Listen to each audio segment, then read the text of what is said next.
Hello and welcome again to this particular session. तो बेटे इस पर्टिकुलर सेशन में रिवीजन करेंगे हम अकाउंटिंग फॉर इंश्योरेंस क्लेम्स का। जाहिर है कि ये बड़ा इंपॉर्टेंट हैवी चैप्टर है और जिन लोगों ने हमारा रेगुलर कोर्स लिया हुआ है उनको मालूम है तकरीबन इसमें हमने ऑलमोस्ट 80 क्वेश्चंस कवर करे थे। करेक्ट। खैर, अब एग्जामिनेशन के पॉइंट ऑफ व्यू से और उससे पहले रिवीजन के पॉइंट ऑफ व्यू से कौन सा एरिया है जहां आपने सबसे ज्यादा फोकस करना है? Loss of stock policy. ये वो एरिया है जहां आपने सबसे ज्यादा फोकस करना है, क्योंकि मोस्ट ऑफ द टाइम देखने में ये आया है कि क्वेश्चन जो है वो लॉस ऑफ स्टॉक पॉलिसी में से आए हैं। खैर, लॉस ऑफ स्टॉक पॉलिसी, अब बिना टाइम वेस्ट करे हुए हम डायरेक्टली पॉइंट पर आते हैं।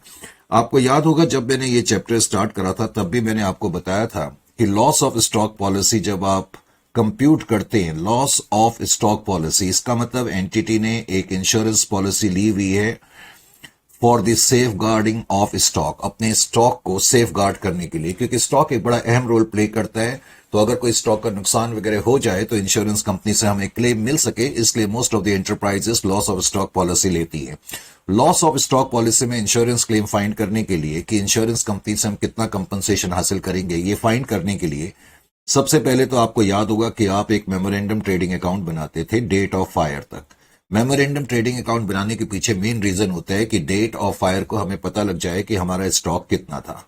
एक बार जब हमें वो पता लग जाता है तो उसके बाद फिर हम लॉस ऑफ स्टॉक फाइंड करते थे।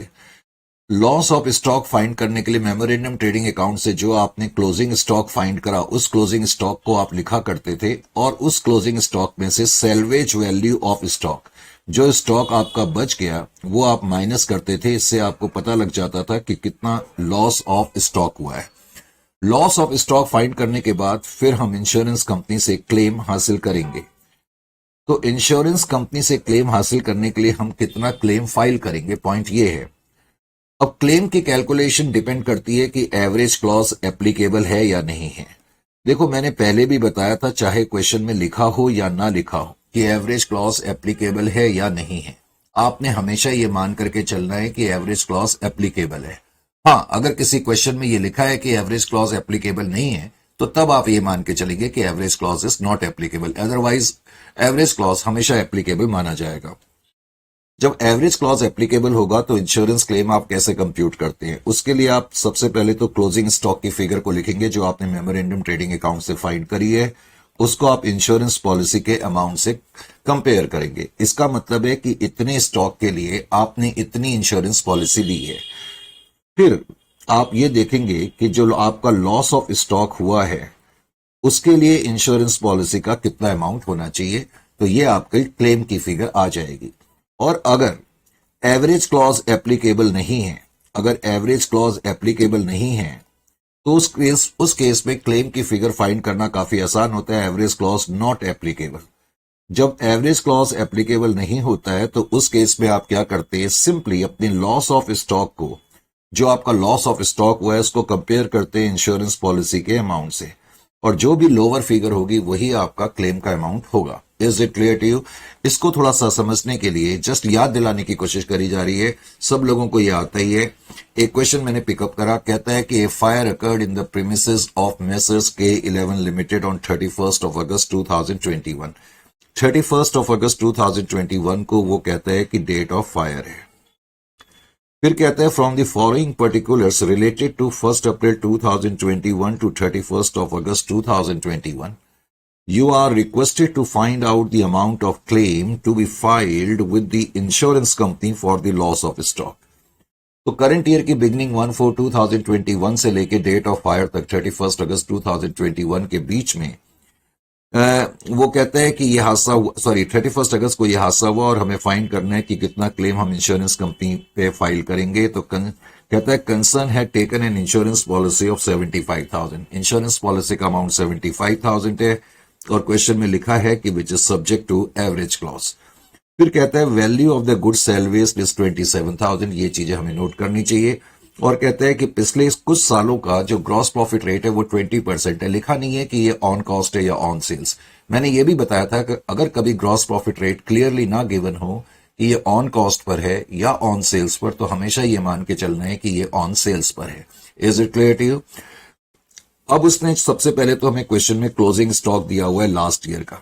बिकॉज ये लास्ट ईयर का क्लोजिंग स्टॉक है तो करंट ईयर में जब मैं मेमोरेंडम ट्रेडिंग अकाउंट बनाऊंगा तो इसको मैं डेबिट साइड में लिखूंगा। फिर उसने परचेजेस का अमाउंट दिया हुआ है, ये सारी इंफॉर्मेशन उसने हमें क्वेश्चन में पहले ही क्लियर कर दी कि 1/4/2021 से लेके 31 ऑफ अगस्त के बीच में है, यानी कि करंट ईयर की बिगनिंग से लेके डेट ऑफ हायर तक की जो परचेजेस है, जाहिर है कि इसको भी मैं अपने ट्रेडिंग अकाउंट के मेमोरेंडम ट्रेडिंग अकाउंट की डेबिट साइड पे लिखूंगा। उसके बाद वेजेस का अमाउंट 75,000 तुम्हें दिया है, लेकिन उसने ये भी लिखा है कि ये जो 75,000 की वेजेस है, इसके अंदर 5,000 की वो वाली वेजेस है जो तुमने इंस्टॉलेशन ऑफ मशीनरी के लिए पे करी है। हमें मालूम है कि अगर वेजेस पे करी जाती है इंस्टॉलेशन ऑफ मशीनरी के लिए तो उस केस में वेजेस को हम डेबिट नहीं करते, मशीनरी अकाउंट को डेबिट करते हैं। इसका मतलब ये 5,000 रुपीज वेजेस के अंदर इंक्लूड नहीं होने चाहिए थे, तो मेमोरेंडम ट्रेडिंग अकाउंट में 75,000 माइनस 5,000 करके मैं 70,000 की फिगर लिखूंगा। सेल्स तुम्हें 3,10,000 की दी है, इसको मेमोरेंडम ट्रेडिंग अकाउंट के क्रेडिट में हम लिखेंगे। अब इसमें एक चीज बड़ी इंपॉर्टेंट दी है, वो कहता है sale value of the goods taken by proprietor. Proprietor ने कुछ गुड्स ले लिए।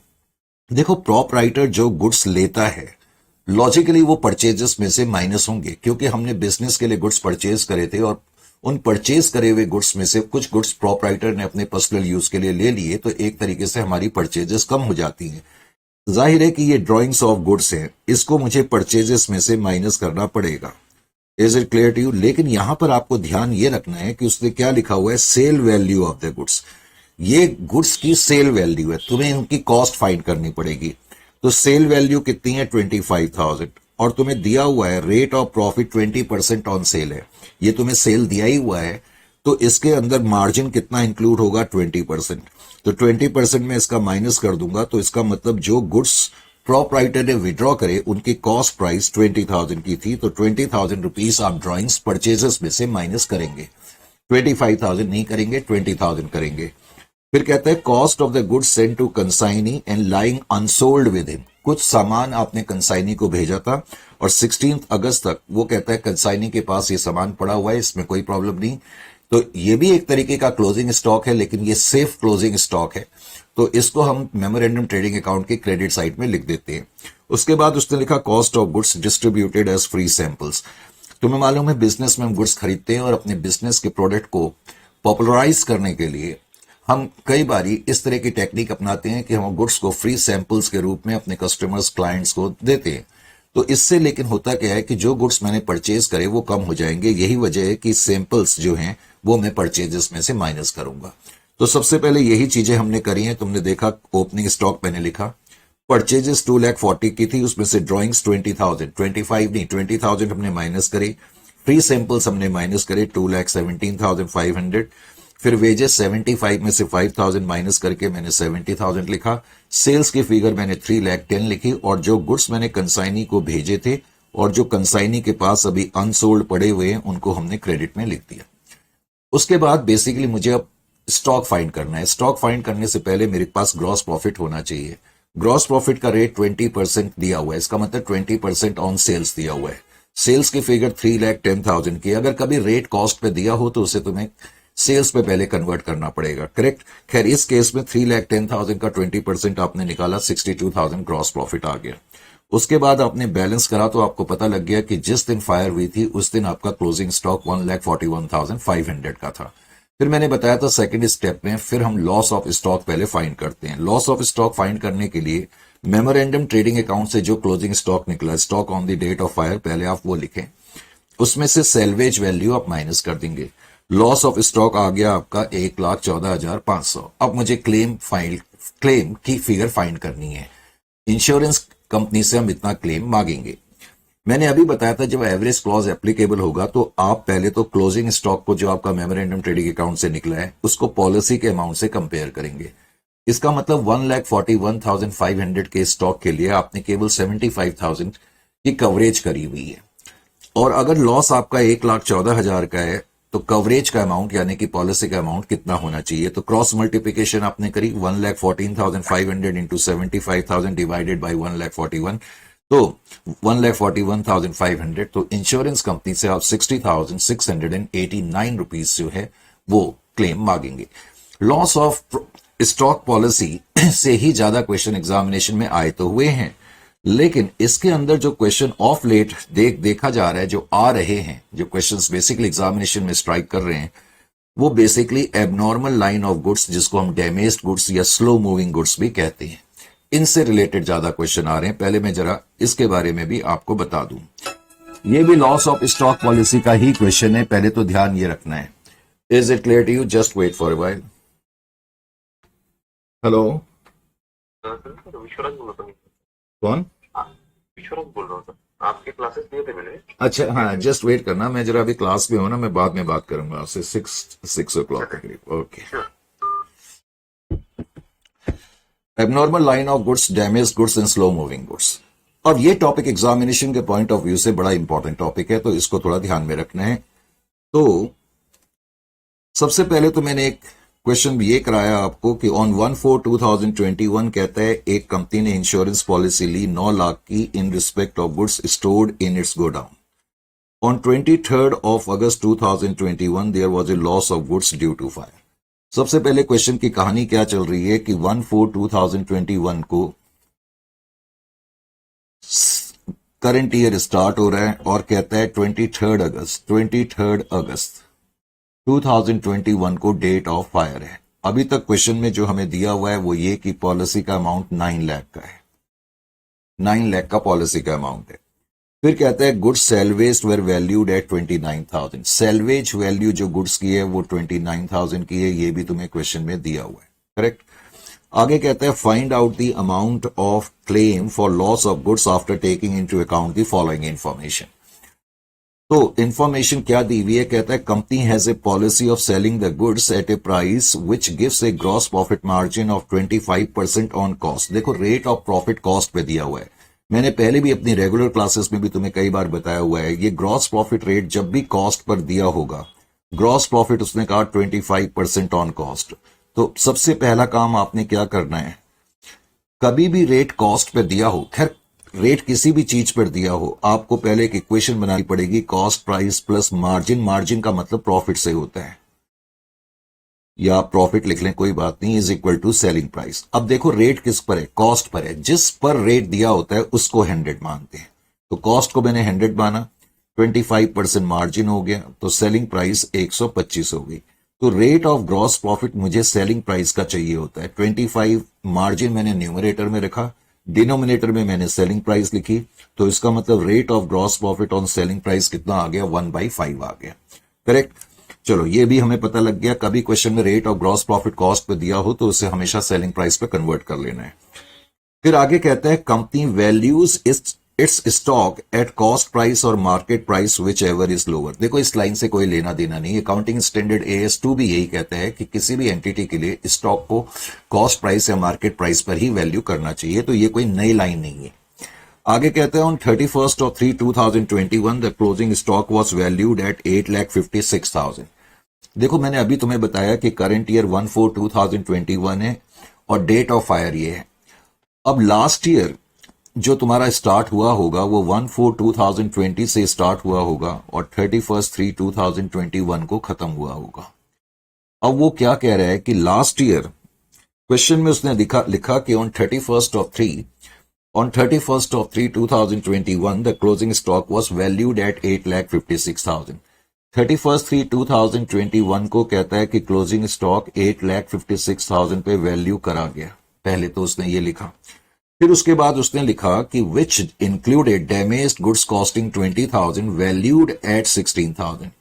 कहता है इन गुड्स के अंदर जब मैंने क्लोजिंग स्टॉक को 8,56,000 पे वैल्यू करा, उसने कहा कि इसके अंदर कुछ डैमेज्ड गुड्स।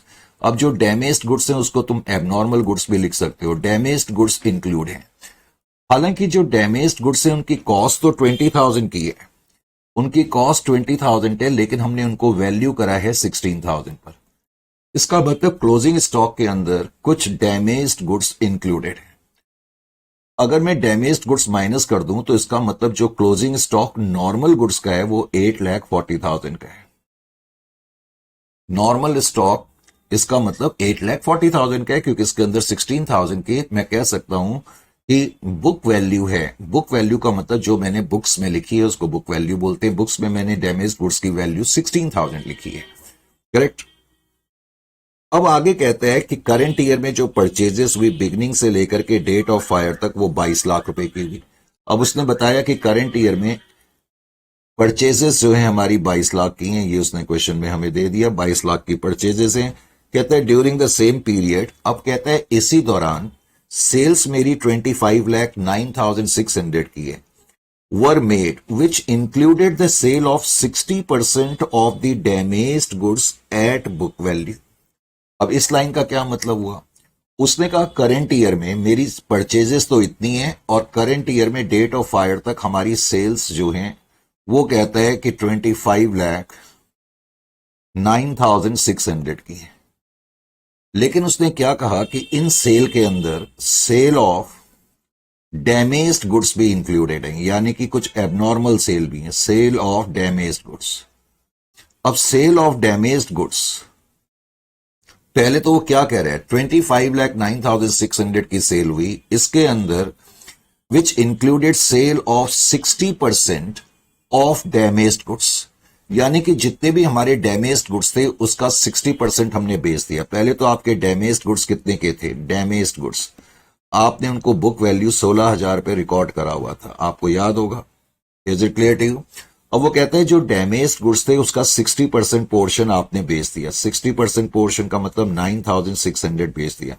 देखो मैंने बताया जो डैमेज्ड गुड्स थे उनकी बुक वैल्यू 16,000 की थी, क्योंकि बुक्स में हमने उनको 16,000 पर लिखा है।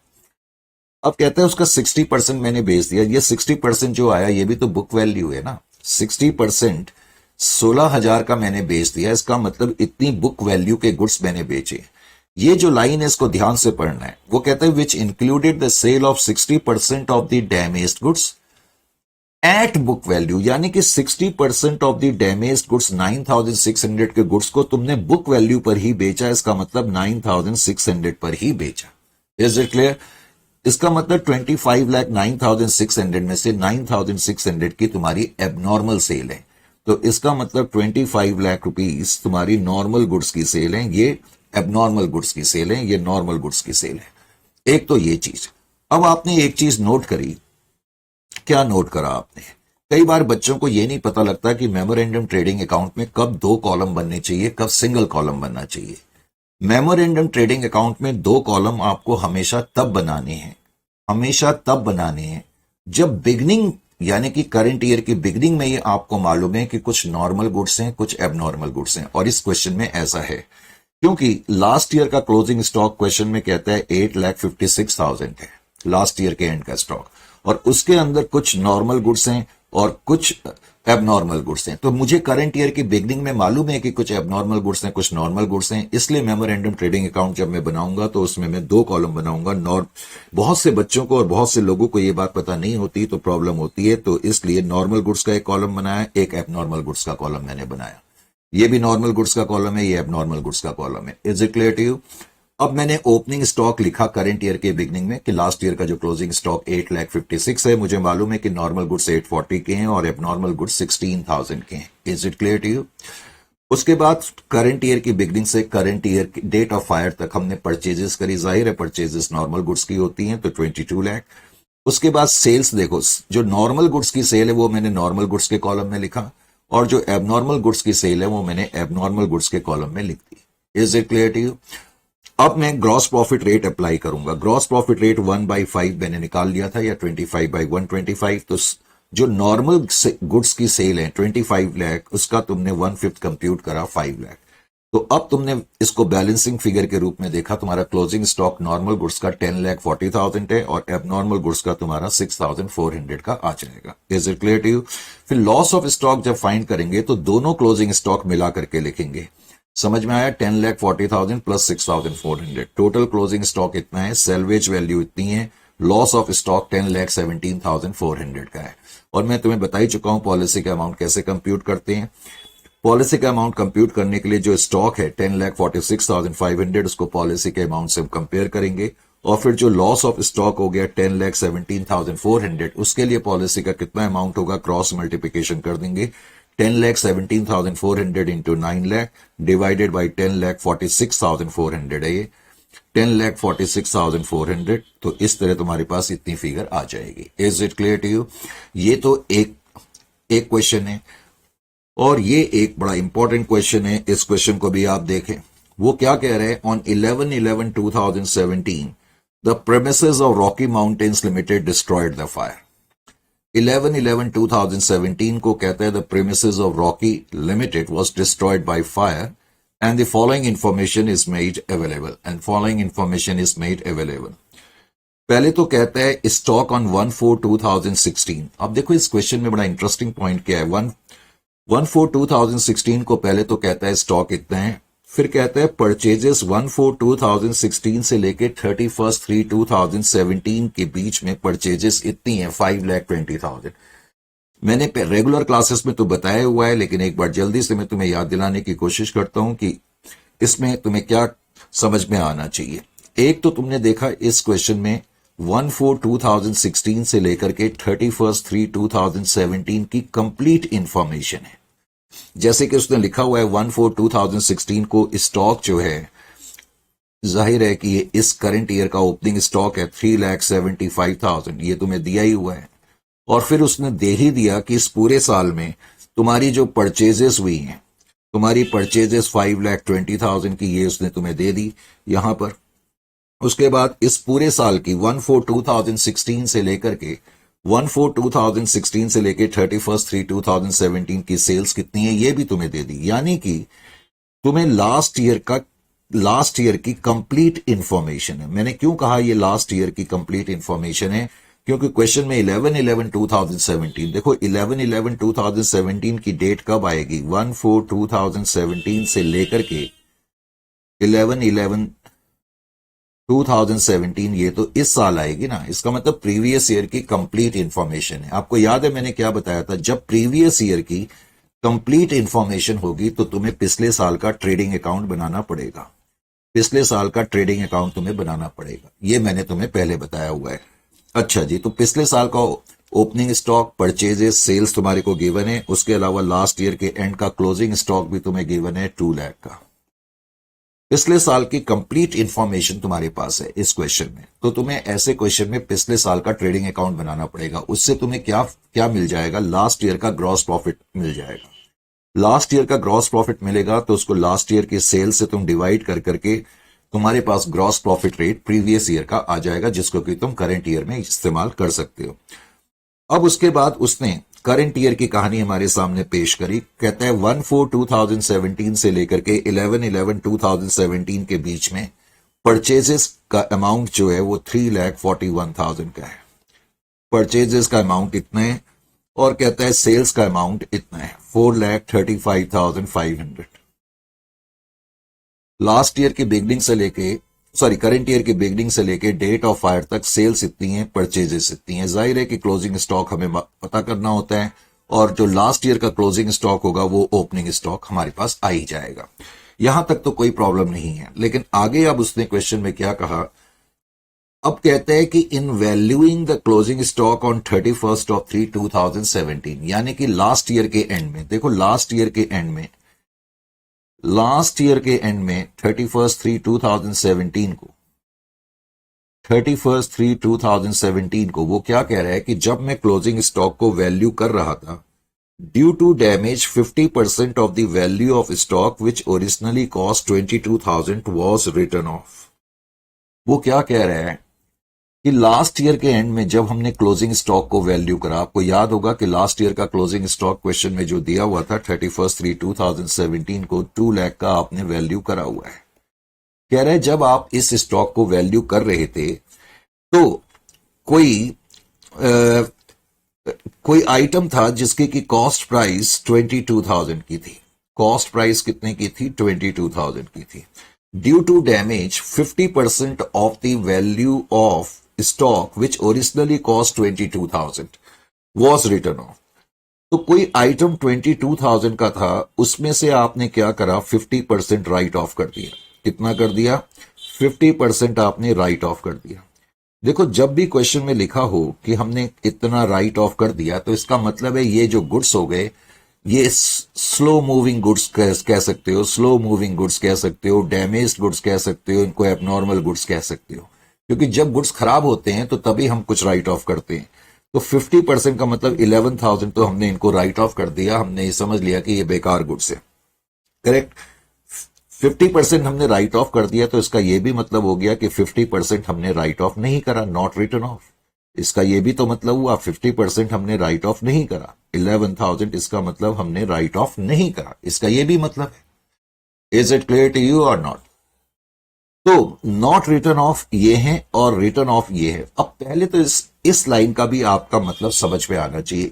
इसका क्या मतलब है? उसने कहा लास्ट ईयर जब मैं क्लोजिंग स्टॉक वैल्यू कर रहा था तो एक आइटम नजर आया जिसकी कॉस्ट प्राइस 22,000 की थी, उसमें से हमने 50% राइट ऑफ कर दिया और 50% हमने not written of, 50% right of नहीं करा। देखो इस लाइन का मतलब क्या हुआ, ये क्वेश्चन में नहीं लिखा होगा। इसका मतलब है कि ये हिस्सा आपने 2 लाख में इंक्लूड कर लिया है। इसका मतलब this part is included in closing stock. इसका मतलब है कि ये वाला हिस्सा आपने क्लोजिंग स्टॉक में इंक्लूड कर लिया, इंक्लूडेड इन क्लोजिंग स्टॉक। ये वाला हिस्सा क्लोजिंग स्टॉक में इंक्लूड है और इसका मतलब ये वाला हिस्सा क्लोजिंग स्टॉक के अंदर इंक्लूड नहीं है। तो अब 2 लाख की वैल्यूएशन है, मुझे पता है कि 2 लाख के अंदर कुछ एबनॉर्मल गुड्स मैंने इंक्लूड करे हुए हैं 11,000 के। मैंने कहा ना ये 11,000 हम इंक्लूड कर चुके हैं, तो मैंने उन 11,000 को किनारे कर लिया। इसका मतलब जो क्लोजिंग स्टॉक है 2 लाख, उसमें से एबनॉर्मल गुड्स 11,000 के हैं और इसका मतलब नॉर्मल गुड्स 1,89,000 के। ये कहा जा सकता है कि नहीं कहा जा सकता? अगर मैंने जो तुम्हें अभी पिक्चर तुम्हारे सामने बताई, 2 लाख के अंदर 11,000 के एबनॉर्मल गुड्स हैं और बाकी इसका मतलब 1,89,000 नॉर्मल गुड्स है। यहां तक बात समझ में आ गई? Is it clear to you? पहले तो ये पॉइंट समझना है। पहले मैंने जानबूझ करके तुम्हें यहीं तक बताया, ठीक है। अभी मैं आगे की कहानी बयान करता हूं। अब तुम लास्ट ईयर का जब ट्रेडिंग अकाउंट बनाओगे, इस क्वेश्चन में ट्रेडिंग अकाउंट क्यों बनाना पड़ा? क्योंकि हमारे पास कंप्लीट इंफॉर्मेशन है 16 और 17 की। तो कंप्लीट इंफॉर्मेशन है हमारे पास, जो इंफॉर्मेशन है उसके हिसाब से मैंने बनाया। मेरे पास ओपनिंग स्टॉक है, ट्रेडिंग अकाउंट की डेबिट में लिखूंगा, परचेजेस डेबिट में लिखूंगा, सेल्स क्रेडिट में लिखूंगा और जब मैं क्लोजिंग स्टॉक लिखूंगा तो मैं कितना लिखूंगा? मेन पॉइंट ये है लास्ट ईयर के ट्रेडिंग अकाउंट में। देखो ओपनिंग स्टॉक तो 375 है, परचेजेस 520 है, सेल्स 855 की है। अब जब मैं क्लोजिंग स्टॉक लिख रहा हूं तो आपको ध्यान से देखना है मैं कैसे लिख रहा हूं। 1,89,000 मैंने अभी अभी आपको बताया कि 2 लाख में से 1,89,000 तो नॉर्मल गुड्स है। अच्छा एक चीज तुमने देखा, अब की बार मैंने ट्रेडिंग अकाउंट में एक ही कॉलम बनाया हुआ है, मतलब सिर्फ एक कॉलम का मतलब मैंने एबनॉर्मल और नॉर्मल गुड्स के अलग अलग कॉलम नहीं बनाए। क्यों नहीं बनाए यहां पर? क्योंकि यहां करंट ईयर की यानी कि 16 और 17 की बिगनिंग में मुझे नहीं मालूम था कि मेरे पास कुछ एबनॉर्मल गुड्स हैं या नॉर्मल गुड्स हैं। वो तो ईयर के एंड में जाके पता लगा है ना, बिगनिंग में हमें नहीं मालूम। तो जब बिगनिंग में नहीं मालूम होगा आप सिंगल कॉलम में बनाएंगे। Is it clear to you? तो सेल्स 1,55,000 है। अब मैंने क्लोजिंग स्टॉक 1,89,000 लिखा, फिर मैंने लिखा abnormal goods included. Abnormal goods 11,000 रुपए के हमने इंक्लूड करे हुए हैं, उसको भी लिख दिया। और जो मैंने गुड्स इंक्लूड नहीं करे थे, मैंने कहा ये 11,000 के गुड्स हमने इंक्लूड नहीं करे, मैंने इनको भी इंक्लूड करा। क्यों इंक्लूड करा?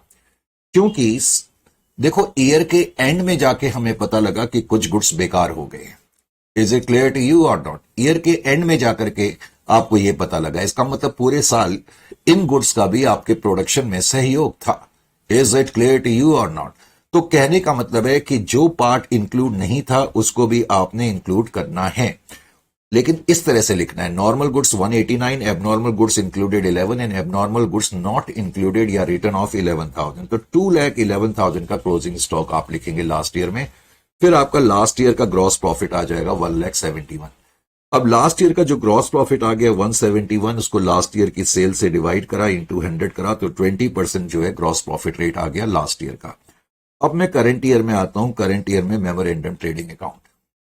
अब करंट ईयर में सबसे पहले तो आपको करंट ईयर की बिगनिंग में मालूम है कि जो आपका क्लोज ओपनिंग स्टॉक है उसके अंदर कुछ एबनॉर्मल गुड्स हैं। तो 1,89,000 और मैंने लिखा 22,000। Is it clear to you और नॉट? हमने क्या फिगर लिखी है? 22,000 की फिगर लिखी है। ये बात समझ में आ गई या नहीं आ गई? 22,000 क्यों लिखी? क्योंकि हमारे पास 11,000 प्लस 11,000 टोटल कितने गुड्स है? 22,000 के गुड्स हैं, तो मैंने 22,000 की फिगर यहां पर लिख दी। Is it clear to you और नॉट? बात समझ में आ गई? ठीक है सर, समझ में आ गई। 22,000 की फिगर तुमने लिख दी। अब करंट ईयर की जो परचेजेस है वो क्वेश्चन में दी हुई थी, मैंने यहां पर लिखी भी थी कि करंट ईयर में हमारी जो परचेजेस हैं वो 3,41,000 की हैं और सेल्स 4,35,500 की हैं। लेकिन अब परचेजेस तो मैंने लिखे, जब सेल्स की बारी आई तो सेल्स में कैसे लिखूंगा यहां पर ध्यान दें। अब उसने क्या लिखा कि इन जून 2017 को कहता है 50% of the stock was sold for 5,500। 50% of the stock was sold for 5,500। अब इसका क्या मतलब हो गया, देखो तुम्हारे पास 22,000 के गुड्स थे, 22,000 के गुड्स में से 50% स्टॉक आपने बेच दिया 11,500, 11,000 50% स्टॉक आपने बेचा। लेकिन वो कहता है कि आपने इसको बेचा 5,500 में, 5,500 में बेचा। यानी कि करंट ईयर में जो मेरी सेल्स है, हालांकि हमें सेल्स का अमाउंट जो दिया हुआ है वो 4,35,500 दिया है, तो इसका मतलब उसके अंदर 5,500 सेल ऑफ एबनॉर्मल गुड्स है। तो सेल ऑफ एबनॉर्मल गुड्स को आप हटा करके लिखोगे या अलग कर करके लिखोगे और नॉर्मल सेल्स आपने अलग लिख दी। अच्छा जी, अब 11,000 22,000 में से 11,000 के गुड्स आपने बेचे, लेकिन 5,500 में बेचे तो आपको नुकसान हो गया 5,500 का, ये लॉस भी तो हो गया। तो ये आप इस कॉलम में, ये एबनॉर्मल लॉस का, ये नॉर्मल गुड्स का कॉलम है, ये एबनॉर्मल गुड्स का कॉलम है। एबनॉर्मल गुड्स के कॉलम में लिखोगे 5,500 loss on sale. Is it clear to you? तो इसका मतलब रिमेनिंग अभी आपके पास कितना बचा हुआ है, 22,000 में से अभी आपके पास 11,000 के गुड्स बचे हुए हैं। अब उसने आगे क्या लिखा है, और उसने लिखा है and the balance of the obsolete goods यानी कि abnormal goods is expected to realise the same price that is 50% of the original cost. अब वो क्या कह रहा है कि जो बचे हुए गुड्स हैं वो सेम प्राइस पर रियलाइज हो सकती है, सेम प्राइस पे रियलाइज हो सकते हैं। इसका मतलब एबनॉर्मल लॉस का जो क्लोजिंग स्टॉक होगा वो 11,000 होगा। लेकिन सपोज वो ये कहता कि बचे हुए जो 11,000 के गुड्स है उनसे 9,000 रुपए ही रियलाइज हो सकते हैं, सपोज ये कहता, तो मैं क्लोजिंग स्टॉक 9,000 लिखता और P&L 2,000 लिख देता। Is it clear to you और नॉट? यानी कि जो बचे हुए गुड्स है वो अपने प्राइस पे रियलाइज हो सकते हैं, इसलिए मैंने पूरा 11,000 लिख दिया। लेकिन अगर वो कहता है ये 11,000 से कम पे 10,000 पे रियलाइज होंगे तो मैं यहां 10,000 लिखता और फिर से बाय P&L 1,000 लिख देता। Is it clear to you? तो ये तो एबनॉर्मल गुड्स का है। अब सेल तुम्हारी नॉर्मल गुड्स की 430 है, उस पर 20% ग्रॉस प्रॉफिट तुमने अप्लाई करा तो तुम्हें पता लग गया कि तुम्हारा ग्रॉस प्रॉफिट इतना है 86,000 का। अब ग्रॉस प्रॉफिट तुमने 86,000 यहां पर लिख दिया और ये तुम्हारी बैलेंसिंग फिगर 1,86,000 की आ गई। फिर तुमने क्लोजिंग स्टॉक लिखा और उसमें से सेल्वेज वैल्यू माइनस करी और लॉस ऑफ स्टॉक। इस क्वेश्चन में एक्चुअली पॉलिसी का अमाउंट गिवन नहीं है, इसलिए लॉस ऑफ स्टॉक तक ही हम कंप्यूट कर सकते हैं। एक और स्ट्रॉन्ग क्वेश्चन इस पैटर्न के मैंने जानबूझ करके स्ट्रॉन्ग क्वेश्चन, ये हमारे रिविजनरी नोट्स हैं, क्योंकि ओरिजिनल नोट्स में तो मैंने कहा 80 से ज्यादा क्वेश्चन है। करेक्ट, जिन बच्चों ने कोर्स खरीदा हुआ है उनको मालूम है। खैर anyway, on 27th of July 2016 a fire occurred in the godown of Vijay Exports and most of the stocks were destroyed।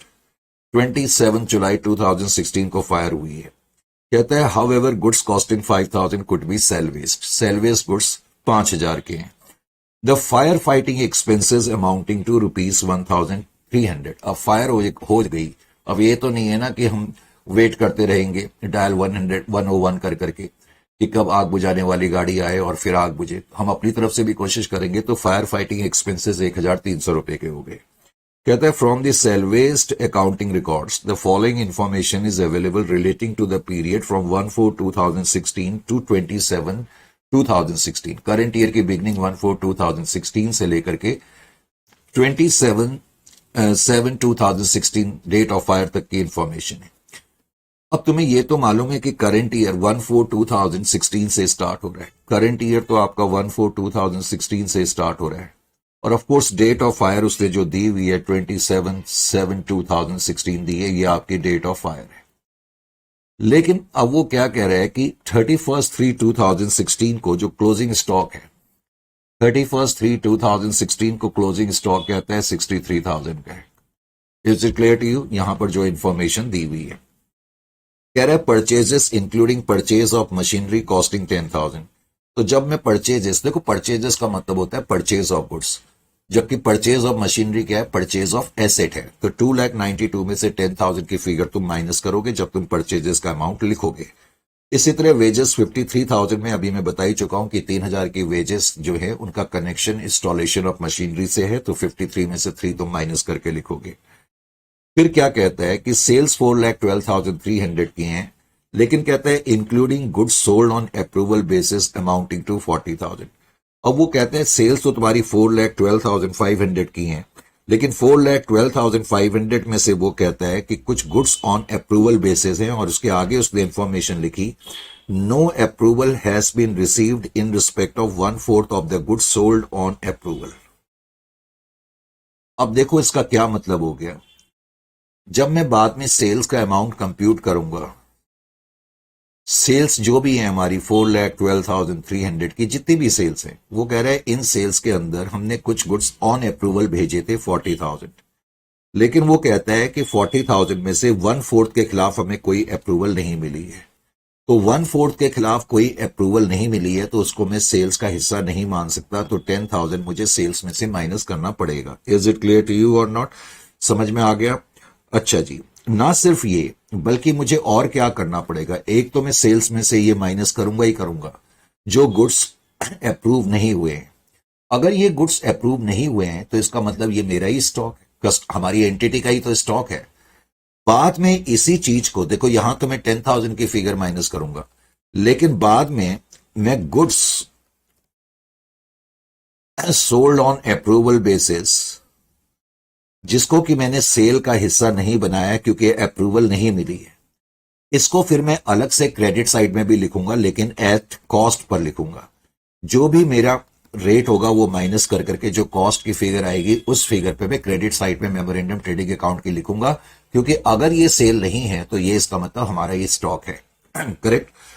फिर कहता है goods distributed as free samples, ये हम परचेज में से माइनस करके दिखा देंगे। Is it clear to you और नॉट? तो इस क्वेश्चन में वैसे और कोई खास आई, अच्छा जो मेन इंफॉर्मेशन है वो तो अभी हमने पढ़ी नहीं। आगे कहता है अदर इंफॉर्मेशन, जिसकी वजह से मैं क्वेश्चन करा रहा हूं। कह रहा है while valuing the stock on 31/3/2016, पिछले क्वेश्चन की तरह कहता है 1,000 had been written off in respect of certain slow moving item costing 4,000। जैसे अभी मैंने तुमसे कहा था कि पिछले क्वेश्चन में क्या था, 22,000 वैल्यू थी। करेक्ट। अब देखो यहां पर ये मैंने चार्ट भी बना के रखा है, स्लो मूविंग आइटम या एबनॉर्मल आइटम। पिछले क्वेश्चन में 22,000 कॉस्ट प्राइस थी, अब की बार 4,000 की है। रिटर्न ऑफ 1,000, पिछली बार हमने 50% राइट ऑफ करा था, अब की बार हमने 1,000 राइट ऑफ करा है। इसका मतलब है 1,000 rupees means these have not been, इसका मतलब ये 1,000 रुपीज जो क्लोजिंग स्टॉक है लास्ट ईयर का उसके अंदर इंक्लूड नहीं है। Is it clear to you? अब जो बच गए 3,000 रुपीज, इसका मतलब ये राइट ऑफ नहीं हुए हैं, और इसका मतलब ये 63,000 के अंदर इंक्लूड है। अभी मैंने तुम्हें यही चीज बताई थी। तो लास्ट ईयर का जो क्लोजिंग स्टॉक हमें क्वेश्चन में दिया हुआ है, जो मैं तुम्हें बता रहा था लास्ट ईयर का क्लोजिंग स्टॉक, अब तुम्हें यह पता लग गया कि ये जो क्लोजिंग स्टॉक है लास्ट ईयर का, इसके अंदर 3,000 के तो एबनॉर्मल गुड्स हैं, ये तो तुम्हें पता लग गया। इसका मतलब नॉर्मल गुड्स 60,000 के। Is it clear to you? यानी कि अगर मैं लास्ट ईयर का ट्रेडिंग अकाउंट बनाता, इस क्वेश्चन में मुझे बनाना नहीं पड़ेगा लास्ट ईयर का ट्रेडिंग अकाउंट, लेकिन मैं वैसे ही बताने की कोशिश कर रहा हूं। तो मैं कैसे लिखता, normal goods 60,000 plus 3,000 abnormal goods included plus 1,000 not included, total में 64,000 लिखता अगर मैं लास्ट ईयर का ट्रेडिंग अकाउंट बनाता। इस क्वेश्चन में मुझे लास्ट ईयर का ट्रेडिंग बनाना नहीं है, वो इसलिए क्योंकि लास्ट ईयर की कंप्लीट इंफॉर्मेशन नहीं है, लेकिन जस्ट समझाने के लिए। तुम्हें याद होगा पिछले क्वेश्चन में भी हमने यही करा था, 1,89,000 नॉर्मल गुड्स लिखे थे, 11,000 के जो इंक्लूड हो गए थे वो करे थे, और जो 11,000 के इंक्लूड नहीं हुए थे वो हमने लिखे थे, टोटल 2,11,000 लिखा था। फिर करंट ईयर में जब हमने ओपन करा था ओपनिंग स्टॉक, तुमने 189 प्लस एबनॉर्मल गुड्स 22 के लिखे थे। यहां भी मैं यही करूंगा, जब मैं इसको ब्रॉड डाउन करूंगा करंट ईयर में, तुम देखो यहां पर अब memorandum trading account current year में जब मैं लिखूंगा, लास्ट ईयर का क्लोजिंग स्टॉक करंट ईयर के रूप में वो ओपनिंग स्टॉक के रूप में आएगा, तो नॉर्मल गुड्स के आगे तो मैं 60 लिखूंगा और एबनॉर्मल गुड्स के आगे मैं 4,000 रुपीज लिखूंगा। ये मैं पॉइंट तुम्हें बताना चाह रहा था। Is it clear to you? फिर मैं तुम्हें बता ही चुका हूं कि परचेजेस 2,92,000 की हैं, उसमें से 10,000 की मशीनरी और फ्री सैंपल्स हमने माइनस करे, 2,80,000 हम लिखेंगे। वेजेस 53 में से 3,000 wages of installation of machinery हमने माइनस करी। अब बारी आती है आगे क्या कहते हैं। आगे कहता है ए पोर्शन पांच, वो क्या कह रहा है, 1,000 के गुड्स हमने राइट ऑफ कर दिए, 4,000 उनकी ओरिजिनल कॉस्ट थी, तो इसका मतलब 3,000 का पोर्शन हमने राइट ऑफ नहीं करा था। आगे कहता है portion of these goods were sold in June 2016 at a loss of 700 on original cost of 3,000। अब की बार इस क्वेश्चन में उसने क्या लिखा, उसने इस क्वेश्चन में क्या लिखा कि जो ये 4,000 के गुड्स थे उसमें से हमने कुछ गुड्स बेच दिए, कुछ गुड्स हमने बेचे लेकिन एट ए लॉस ऑफ 700 पे बेचे, उनकी ओरिजिनल कॉस्ट 3,000 की थी। जब 3,000 की ओरिजिनल कॉस्ट है और 700 का लॉस है तो इसका मतलब बेचा आपने कितने में, 2,300 में। इसका मतलब जो मेरी करंट ईयर की सेल होंगी, देखो यहां पर जब मैं करंट ईयर की सेल 4,12,300 लिखूंगा, एक उसमें से सेल ऑफ एबनॉर्मल आइटम मुझे माइनस करना पड़ेगा और उसको एबनॉर्मल गुड्स के कॉलम में लिखना पड़ेगा। ना सिर्फ ये, बल्कि जो मैंने ये एबनॉर्मल आइटम बेचे उनकी कॉस्ट प्राइस 3,000 की थी, तो 700 का लॉस भी मैं लिखूंगा profit and loss account. Is it clear to you? अच्छा, सेल्स में से अब तुम्हें ये तो पता लग गया 2,300 माइनस करके वैसे सेल्स बच गई तुम्हारी, जितनी भी अब सेल बच गई 4,12,300 में से 2,300 माइनस करेंगे तो 4,10,000 बच गए। उसमें से जो गुड्स जिनकी की अप्रूवल नहीं मिली थी वो तुमने 10,000 और माइनस कर दिए, तो नॉर्मल गुड्स की तुम्हारी नेट सेल्स 4 लाख की हो गई। अब मैं ये पॉइंट आपको बता रहा था, जो गुड्स तुमने यहां माइनस करे 1/4 ऑफ 40,000 10,000, उसकी तुम्हें कॉस्ट फाइंड करनी पड़ेगी। और क्वेश्चन में हमें दिया हुआ है कि रेट ऑफ ग्रॉस प्रॉफिट जो है वो 20% है, इसका मतलब 20% ऑन सेल्स दिया ही हुआ है। तो 10,000 की सेल है, उसका 20% माइनस करा तो गुड्स ये तुम सीधा क्रेडिट साइड में लिख दोगे मेमोरेंडम ट्रेडिंग अकाउंट की। Is it clear to you? क्योंकि ये भी एक तरीके से अब तुम्हारा ही स्टॉक है, ये है इस क्वेश्चन में। तो अब उसके अलावा फिर तुमने क्या करना है, स्टॉक ही फाइंड करना है। देखो 4,000 के जो एबनॉर्मल गुड्स थे उसमें से 3,000 के गुड्स तो हमने बेच ही दिए, तो 1,000 के गुड्स बच गए, उनका तो क्लोजिंग स्टॉक वैसे ही आ जाएगा। वैसे तुम बैलेंस भी कर सकते हो। अब पहले तो तुम्हें ग्रॉस प्रॉफिट कंप्यूट करना पड़ेगा, 4 लाख का 20% 80,000, उसके बाद तुम्हारे पास क्लोजिंग स्टॉक की वैल्यू आ जाएगी। तो ये आर्ट में बाकी का काम तो तुम कर सकते हो, लेकिन ये जो मेन आर्ट है ये चीज तुम्हें मालूम होनी चाहिए कि 4,000 में से हमने इतना राइट ऑफ कर दिया, इतना राइट ऑफ नहीं करा, इसका क्या मतलब होता है। जो राइट ऑफ कर दिया इसका मतलब वो हिस्सा क्लोजिंग स्टॉक के अंदर इंक्लूड नहीं करा है, लेकिन उसको करना है, और ये हिस्सा हम ऑलरेडी इंक्लूड कर चुके हैं। इसका मतलब ये होता है। Is it clear to you? बाकी फिर क्लोजिंग स्टॉक तुम्हारा नॉर्मल गुड्स का और एबनॉर्मल गुड्स का मिला के 63 है, उसमें से सैल्वेज वैल्यू माइनस करी तो 58,000 का तुम्हारा लॉस हो गया। 63,000 के स्टॉक के लिए तुमने 55,000 की पॉलिसी ली थी, तो 59,300 के लिए पॉलिसी इतनी आ जाएगी। लेकिन वेट, इस क्वेश्चन में फायर फाइटिंग एक्सपेंसेस दिए हुए थे। कभी भी क्वेश्चन में फायर फाइटिंग एक्सपेंसेस दिए हों तो जो क्लेम का अमाउंट है उसमें तुम फायर फाइटिंग एक्सपेंसेस ऐड कर देना, और उसके बाद तुम्हारा टोटल क्लेम बनेगा। इंश्योरेंस कंपनी से तुम टोटल इतना क्लेम मांगोगे। ये जो मैंने तीनों क्वेश्चन कराए ये बहुत ही इंपॉर्टेंट होते हैं एग्जामिनेशन के पॉइंट ऑफ व्यू से। हालांकि लॉस ऑफ प्रॉफिट पॉलिसी पर भी हमने करीब 10-15 क्वेश्चन नॉर्मल क्लासेस में करे थे, लेकिन इसमें से तुम्हारे को आने के चांसेस नहीं है। जस्ट हल्का सा मैं रिकैप कर दूं, तुम्हें याद होगा लॉस ऑफ प्रॉफिट पॉलिसी जो ली जाती है पहले तो एक एंटिटी के द्वारा इसलिए ली जाती है क्योंकि हमें मालूम है कि जब डेट ऑफ फायर होगी तो आने वाले कुछ महीने जो होंगे वो उथल पुथल वाले होंगे और हम नॉर्मल तरीके से काम नहीं कर पाएंगे। कुछ डिस्ट्रप्शंस होंगी जिसकी वजह से हमारी सेल्स कम होंगी, प्रॉफिट कम होगा। तो उस प्रॉफिट के नुकसान की भरपाई के लिए जो पॉलिसी लेते हैं उसी को लॉस ऑफ प्रॉफिट पॉलिसी कहते हैं। अब लॉस ऑफ प्रॉफिट पॉलिसी में मुझे क्या करना होता है, मैंने आपको बताया था। सबसे पहले हम ग्रॉस प्रॉफिट रेशियो कंप्यूट करते हैं। आपको याद होगा ग्रॉस प्रॉफिट रेशियो कंप्यूट करने के लिए आप लास्ट ईयर का नेट प्रॉफिट लेते थे, लास्ट ईयर के आप इंश्योर्ड स्टैंडिंग चार्जेस लेते थे और उसको डिवाइड करते थे लास्ट ईयर के टर्नओवर से। Is it clear? तो ग्रॉस प्रॉफिट होगा। फिर मैंने ये भी बताया था, ध्यान देना चाहिए कि क्वेश्चन में कोई इंक्रीजिंग ट्रेंड या डिक्रीजिंग ट्रेंड तो नहीं दिया हुआ है। अगर दिया हुआ है तो वो एडजस्ट करने के बाद तुम्हारे पास इफेक्टिव ग्रॉस प्रॉफिट रेट आ जाता है। उसके बाद फिर मैंने बताया था कि हम एनुअल एडजस्टेड टर्नओवर फाइंड करते हैं। एनुअल एडजस्टेड टर्नओवर का मतलब है डेट ऑफ फायर जिस तारीख को हुई उसके पिछले 12 महीनों की जो टोटल सेल्स हैं हम उनको पहले लेते हैं। Is it clear to you? जो भी वो सेल्स होंगी उन सेल्स में कोई ट्रेंड होगा तो हम ऐड करेंगे और उससे हमारे पास एनुअल एडजस्टेड टर्नओवर आता है। रेगुलर क्लासेस में मैंने ये भी बताया था कि इसका एक्चुअली में मीनिंग क्या है। इसका एक्चुअली में मीनिंग ये है कि अगर डेट ऑफ फायर के दिन फायर नहीं होती तो आने वाले 12 महीनों में नॉर्मल सर्कमस्टेंसेस में हमारी सेल्स इतनी होती। इसका बेसिकली मतलब ये होता है। फिर थर्ड स्टेप में हम क्या करते हैं, gross profit on adjusted turnover. जो ये एडजस्टेड टर्नओवर आ गया और जो इफेक्टिव ग्रॉस प्रॉफिट रेट है वो तुम उस पर अप्लाई कर दोगे तो तुम्हारे पास gross profit on adjusted turnover आ जाएगा। इसी को इंश्योरेबल अमाउंट कहते हैं। इसका मतलब हमने इस इतने प्रॉफिट के लिए पॉलिसी ली है। ये इंश्योरेबल अमाउंट का मतलब है इतने प्रॉफिट के लिए हमने पॉलिसी ली है। फिर उसके बाद मैंने बताया था हम शॉर्ट सेल्स कंप्यूट करते हैं। शॉर्ट सेल्स कंप्यूट करने के लिए मैंने ये बताया था, पहले तो जो डिसरप्शन पीरियड में सेल्स हैं वो तो हमें देखनी पड़ती हैं, और डिसरप्शन पीरियड जिसको कि मैंने कहा डिसलोकेटेड पीरियड भी कहते हैं, उसका जो कॉरस्पॉन्डिंग पीरियड होता है पिछले साल में उसकी सेल से कंपेयर करते हैं। तो स्टैंडर्ड टर्नओवर का मतलब है लास्ट ईयर कॉरस्पॉन्डिंग पीरियड है उसमें कितनी सेल्स थी, और फिर हम उसको कंपेयर करते हैं डिसलोकेटेड पीरियड की सेल से। करेक्ट। अच्छा, डिसलोकेटेड पीरियड की सेल से कंपेयर करने से पहले जो लास्ट ईयर की कॉरस्पॉन्डिंग सेल है, मैंने ये भी बताया था अगर उसमें कोई इंक्रीजिंग डिक्रीजिंग ट्रेंड होगा तो वो तुम्हें एडजस्ट करना पड़ेगा, और एडजस्ट करने के बाद फिर तुम डिसलोकेटेड पीरियड की जो सेल्स है वो तुम माइनस करोगे तो तुम्हारे पास शॉर्ट सेल्स की फिगर आ जाएगी।